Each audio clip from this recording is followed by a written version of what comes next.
I have to go. Bulong ni Tristan kay Isabel na makababa sila ng hagdan.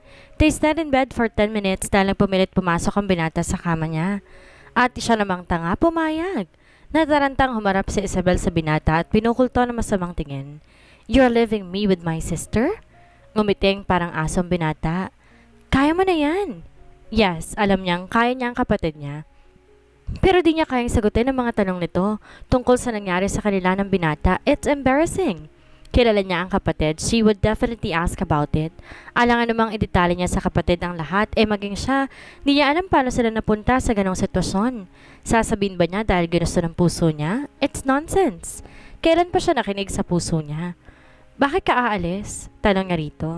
Bakit nga ba ito aalis? Bakit siya iiwan ito sa kapatid niyang chismosa? My friend just text me.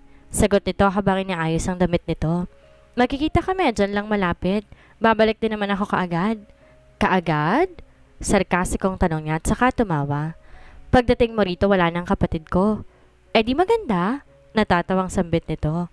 Parang hindi siya sa akin magtanong. Anito at saka siya hinalikan sa noo. Bye, I have to go. Please take care of Francesca. Dagdag pa nito at saka naglakad palabas ng bahay. She snorted and heaved a sigh. Kagat-labi siya nagtatalong isip niya kung papasok ba siya sa dining table, kung nasa ng anak niya at kapatid, o magkukulong lamang sa kwarto. Ito ang unang pagkakataon sa buhay niya na nakaramdam siya ng hiya. Tatayo ka na lang ba dyan? Napatalon siya sa gulat dahil sabay ng pagharap na marinig ang boses ni Corina sa kanyang likuran. You scared the health out of me. Corina? Namamanghang tumitig sa kanya ang kapatid. Marunong ka palang matakot ngayon, Isabel. Wow ha? Dahil ba yan sa nadiligan ka na? Corina? Sigaw niya rito habang sapo ang kaliwang dibdib, tsaka tumingin sa dining area kung nasa ng bata at muling bumaling sa kapatid. Your mouth! Corina, then smirked. Di naman siguro niya alam ang ibig sabihin ng sinasabi nito. Tsaka mali mo naman, isip lang niya Isa kang bulaklak na may tinik na hindi pa bumubuka kasi hindi pa nadiligan. Nangiinis pang saad nito. Wala siya nagawa kundi ang bigyan lamang ito ng nakamamatay na tingin. What are you doing here exactly? I just want to have breakfast with Francesca. Sagot ng kapatid, tsaka humakbang papalapit sa kanya. At bumulong. Total naman, nag-breakfast ka na. Sa amin na lang ni Francesca yung niluto ko. Para naman sana sa inyong dalawa ni Tristan. Siniko niya ang kapatid dahil sa sinabi nito at saka naglakad na papasok sa dining area. Naabutan niya ang bata na kumakain ng pancake at cereal na may gatas. Pancakes? Tanong niya na makitang pancake lang nasa pagkainan, tsaka nilingon ng kapatid. Akala ko pa naman, breakfast talaga. Anyone can cook pancakes, you know? Except you, sambit ng kapatid. Anyone can cook it except the almighty Isabel. Sasagutin na sana niya ang kapatid nang yumakap sa kanya ang bata. Mommy, are you okay na po? Inosenteng tanong nito sa kanya. Sabi po kasi ni Tita Corina, baka po gabi-gabi na kayo magkakasakit kasama si Daddy. Muli, pinuko niya na masamang tingin ng kapatid na tawa lang ng tawa habang sumusubo ng pancakes. Kung ano-anong tinuturo mo sa bata. What? Maang-maangan itong tanong. Di naman ako straight to the point and besides, you should never lie to a child. Tapusin mo na ang kinakain mo at lumayas ka na sa pamamahay ko. Nanggigigil niyang saad sa kapatid. Dahil kapag hindi ka pa tumigil, ibabalibag talaga kita palabas. Banta niya rito. Naghibit balikat ang kapatid. Anyway, Sidon asked me to tell you to come sa island niya. What about her island? She wants you to come. 2 weeks vacation. No, I can't. Kaagad niyang sagot sa kapatid. Di siya makakasama dahil malapit ng operasyon ng bata and she hates traveling. Within 2 weeks, opera na si Francesca and I'm her doctor so I can come. Okay, tipid nitong sagot. Nagkwentuhan pa muna silang dalawa at aaminin niya. Ngayon lang siya natuwang kasamang kapatid. Tuwing magkikita kasi sila dati ay panay lang ang pag-aaway nila. Lagi kasi siyang pinipikon ni Corina noon at lagi naman siyang napipikon. Ganon kaikli ang pasensya niya. Malamang dahil na rin sa may kasama siyang bata. Corina likes kids a lot. Walang bata sa pamilya nila kaya naman gano'n na lang itong natutuwa sa bata. Mukhang hindi na nga siya nag-i-exist sa paningin nito dahil nasa batang atensyon. Magpakasal ka na kaya? Kapag kwayanin ng kapatid sa kanya dahilan para mabidaukan siya na sariling laway. Stop talking nonsense, Corina. Aniya, wala akong balak mag-asawa. Eh bakit ka nagpadilig kung ganon? Tanong nito habang nakataas ang isang kilay. I know you. Hindi ka papasok sa ganong sitwasyon kung wala ka talagang balak. Sa sobrang pagkakilala ko sa'yo, nagulat ako sa mga bagong nakikita ko sa'yo eh. Anito at saka dumukwang papalapit sa kanya. Una, why a person like you takes someone else's child? Hindi ka naman ganon. Bulong ng kapatid. Pangalawa, pinatira po pa sila sa bahay mo. Samantalang kami mga kapatid mo, tinatakot mo tuwing na makikitulog lang kami.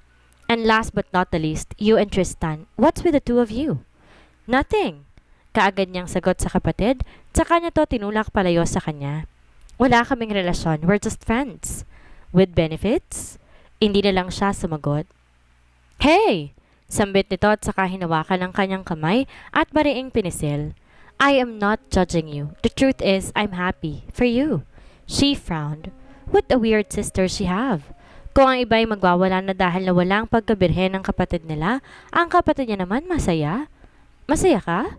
Nagtatakang tanong niya. I just do something that is something important. Diba we promises are meant to be broken. Remember? Nakangiting wika nito. Masaya ako kasi alam kong ang isang katulad mo ay may nagmamahal. Na pwede pa rin magmahal kahit may pait na pinagdaraanan. Nakikita niya sa mata ng kapatid ang sinseridad sa sinabi nito. And she somewhat felt happy. Dahil ito rin ang kauna-unahang pagkakataong nagkaroon sila ng ganitong usapan ng kapatid. A heart-to-heart conversation. Simula nung iwan sila ng tatay nila, lumaro na ng loob niya rito. Tulad niya ay makaama rin si Corina. Di nag-iba ang ugali ni Corina kahit na iniwan sila ng ama nila. Dito nagtanim ng galit sa ama. Lagi nitong bukang bibig ang ama kaya siguro nalayo siya ng loob kay Corina. It's good to have you back, Isabel. Mangiyak-ngiyak nitong sambit. I miss you. Huwag kang umiyak sa harapan ko. Sabi niya sa kapatid. Ayoko nakakakita ng taong umiiyak. Dahil doon, natatawang tumingala si Corina para pigilan ang luhang gustong pumatak sa mga mata nito. Tears of joy. Wika ng kapatid, tsaka siya nito inirapan. Hindi ba pwede? Ilang saglit pang naging pag-uusap nilang magkapatid na mapagpa siyang umalis ni Corina. Pupuntahan pa rin nito ang kaibigang si Carla Medina, sikat na aktres at singer. Inatid niya ang kapatid mula sa gate habang buhat niya ang bata na kapansin-pansin ng pananamlay. Bye, baby. Paalam ni Corina sa bata na makasakay na to sa kotse niya. See you in 2 weeks and good luck. I will pray for you. Thank you po. Matamlay nitong sambit. Nagpaalam na rin sa kanyang kapatid bago tutuluyang umalis. Akmang isasal niya ng gate nang matigilan siya na makitang pamilyar na babae na papalapit sa gawin niya. Anger filled her being as soon as she recognized the woman. Muling nagbalik ang galit sa puso niya at ang lahat ng alaala niya sa nakalipas na 15 taon.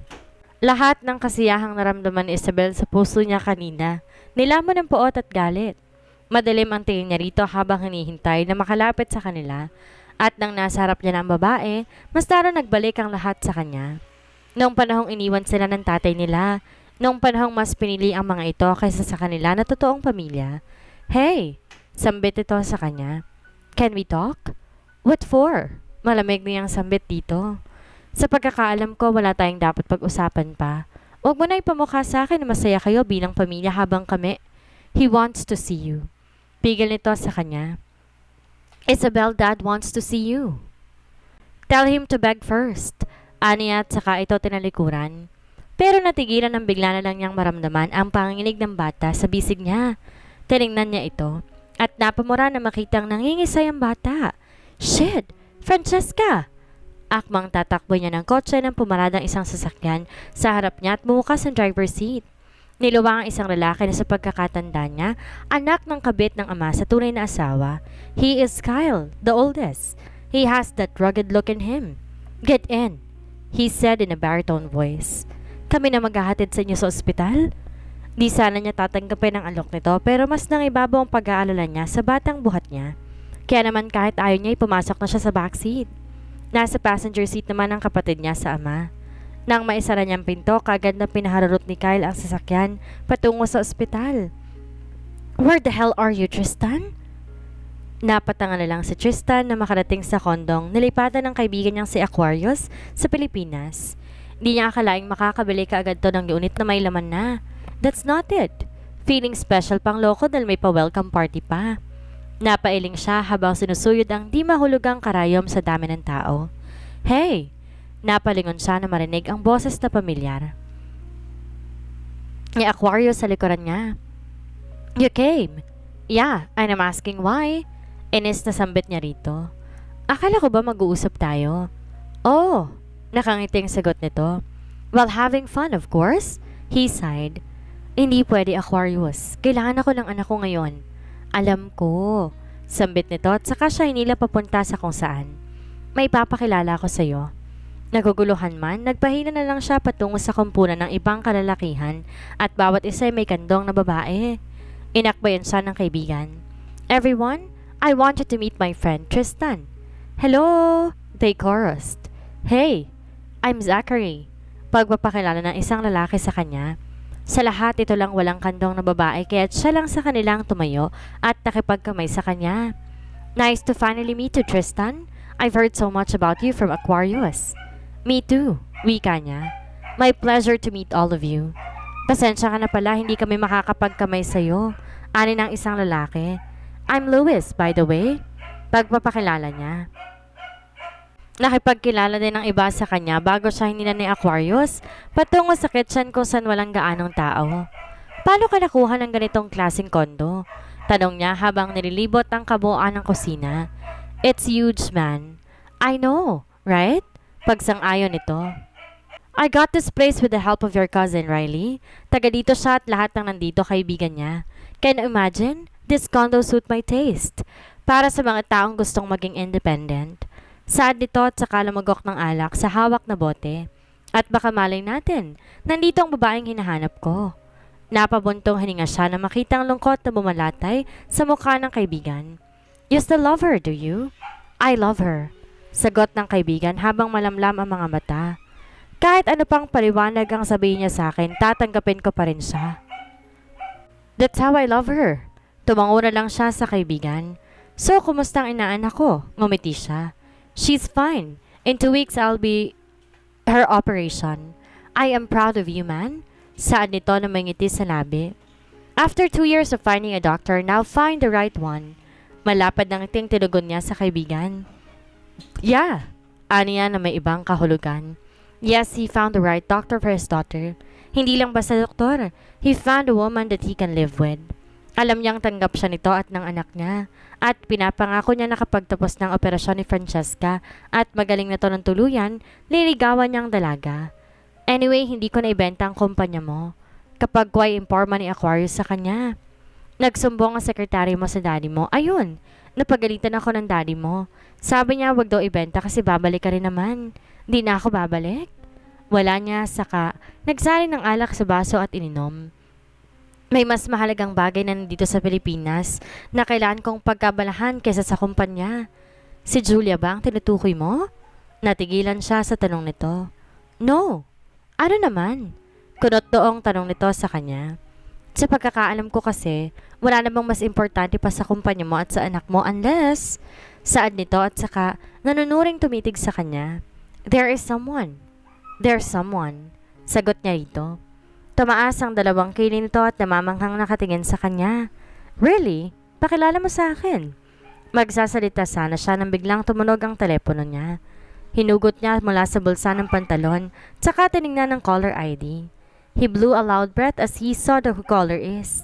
It was his father and he has to answer it right away. Baka sermonan siya nito. Hello, Dad. Natatawang umisi lang si Aquarius saka sumenyas na lalabas namang muna.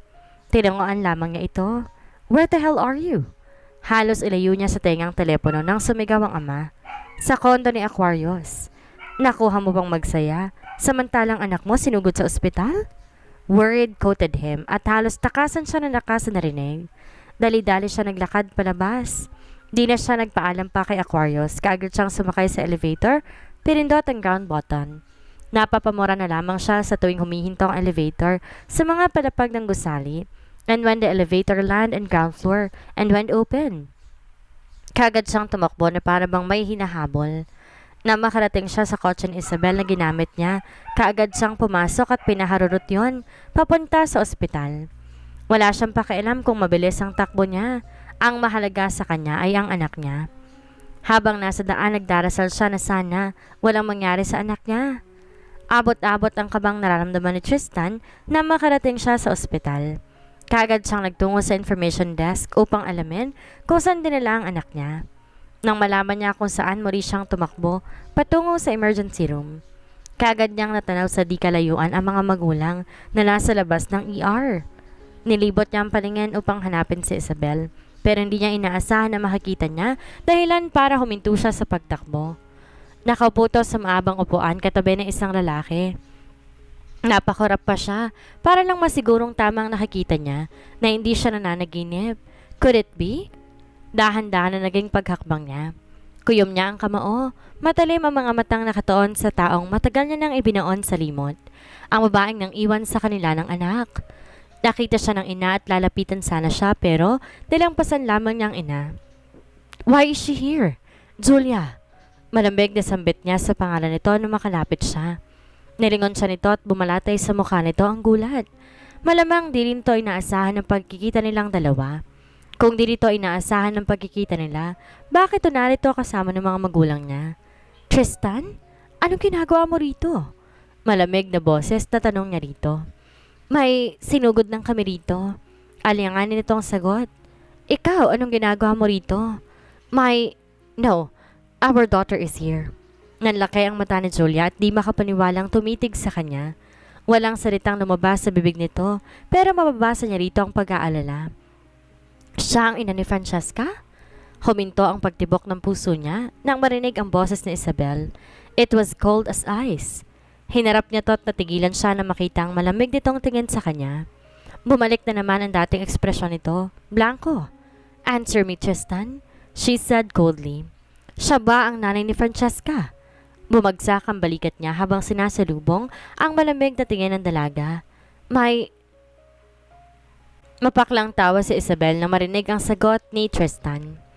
Napapailing siya habang di pa rin humihinto sa pagtawa. What a big coincidence. Sa laki ng Pilipinas, sa dinami-rami ng taong po pwedeng maging ina ng bata, bakit sa kapatid pa niya? Bakit si Julia pa? At bakit sa lahat ng taong makikilala niya, bakit silang mag-ama pa? Damn it! Walang salitang lumabas sa bibig ni Isabel. Hindi niya alam kung anong sasabihin ng mga oras na yon. Para kasing bomba na sumabog sa harap niya ang lahat.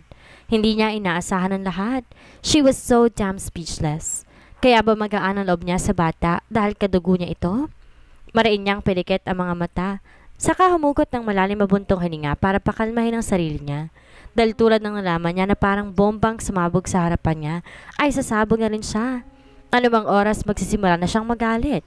She has to restrain herself and remain calm or else. Totoo? Dinig niyang sambit ng ina ni Tristan. Ikaw ang babaeng nang iwan sa anak at sa apo ko. Nang gagaliitis sa galit ang ginang. Ngayon lang niya nakita na gano'n ang ginang. You! Dinuro ng ginang si Julia na ngayon di pa rin makabawi sa pagkabigla. How dare you show up here? Pagkatapos mong iwan ang apo ko sa anak ko, magpapakita ka lang ng basta-basta? I didn't know you were here. Nauutal na sambit ni Julia na kay Tristan ng paningin. Anong sakit ng bata? Tumor. Tipid na sagot ni Tristan, nasa kanya naman nakatingin. Bata? Sarkastikong sambit ng ginang. Dugot naman mo. Anak mo pero bata lang ang tawag mo sa kanya? Anito at saka mapaklang natawa at sinapo ang ulo.